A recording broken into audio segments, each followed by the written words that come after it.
Madam, आज आम आदमी पार्टी के कार्यालय पर अंबेडकर जयंती मनाई गई है, उनके बारे में कुछ बताइए, कुछ रोशनी डालिए उनके बारे में।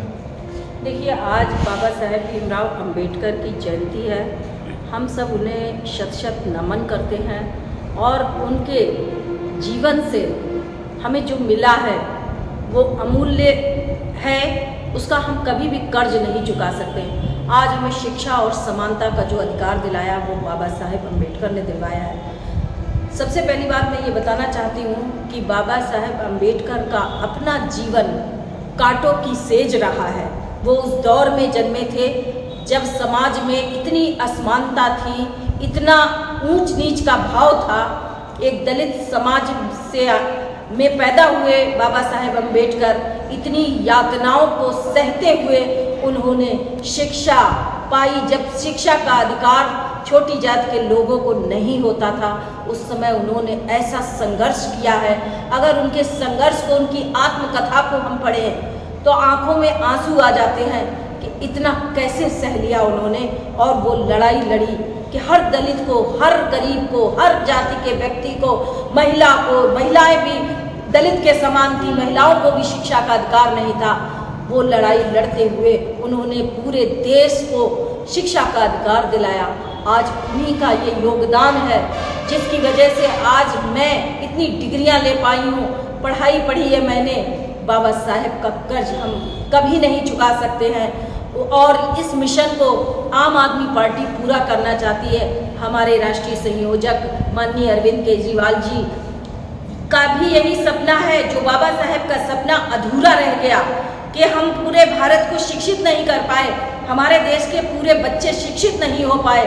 उस सपने को पूरा करने के लिए उन्होंने वचन दिया है और उस वचन को निभाते हुए वो शिक्षा पर काम कर रहे हैं, अच्छी शिक्षा के लिए लड़ रहे हैं। आज बीजेपी सरकार शिक्षा का गला घोंट रही है, दमन कर रही है। वो चाहती है कि समाज उसी तरह पुरानी व्यवस्था में लौट जाए जब समाज गुलामों की तरह जिंदगी चंद लोग राज्य करते थे और बाकी समाज गुलाम की जिंदगी जीता था। आज उसी व्यवस्था में हमें बीजेपी सरकार ले जाना चाहती है, लेकिन हम बाबा साहेब के जीवन से प्रेरणा लेकर संघर्ष करेंगे और उस समय को वापस नहीं लाएंगे। अपने देश के हर बच्चे को पढ़ाने के लिए संघर्ष आम आदमी पार्टी का जारी रहेगा। 2024 में हम इस सरकार को हटा सके और देश को आजाद करा सके।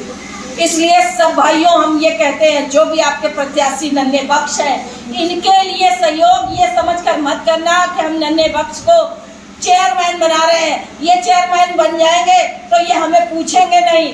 ऐसा नहीं है। आम आदमी पार्टी की नीतियां ये नहीं है कि हम चेयरमैन को आजाद छोड़ देंगे। चेयरमैन के ऊपर जिले से लेकर ऊपर तक तलवार लटकी होगी। जिला अध्यक्ष इनसे सवाल करेगा, मैं प्रभारी हूँ, मैं सवाल करूंगी कि जनता की शिकायतें आ रही हैं, आप काम कैसे नहीं कर रहे। इनकी पूरी मॉनिटरिंग ऊपर रहेगी और सबसे ऊपर हमारे अरविंद केजरीवाल जी है, हमारे राज्यसभा सांसद, प्रदेश के प्रभारी माननीय संजय सिंह जी है। सब चेयरमैनों की क्लास लेते हैं, सबकी ली जाएगी। इसलिए काम करने के लिए इन्हें केवल एक सेवक के रूप में उतारा जा रहा है, इनको राजा बनने के लिए नहीं उतारा जा रहा है। इसलिए आप ये सोचकर सहयोग करना कि इनको नहीं बना रहे हैं, आप खुद को चेयरमैन बना रहे हैं। और हम ऐसी एक व्यवस्था को बनाने जा रहे हैं जहां हर एक आम आदमी आए, बिना रिश्वत के चेयरमैन लेवल के जो काम होते हैं बिना रिश्वत के काम हो, तुरंत आम आदमी की सुनवाई हो। इसलिए ये बदलाव लाने के लिए कोई पार्टी ऐसी नहीं है जो आपको ये व्यवस्थाएं दे पाएगी। सिर्फ और सिर्फ आम आदमी पार्टी है जो आम जनमानस के लिए काम करने के लिए बनी है। और ये परिकल्पना अरविंद केजरीवाल ने दी है।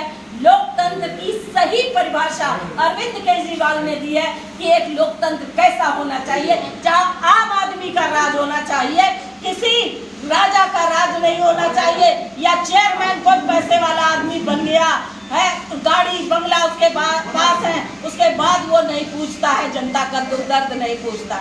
और एक सीख आपको भी लेनी पड़ेगी कि हमारी जनता चुनाव के समय कहती है दारू पिलाओ या वोट के लिए भाई कुछ पैसे वैसे खर्च करो।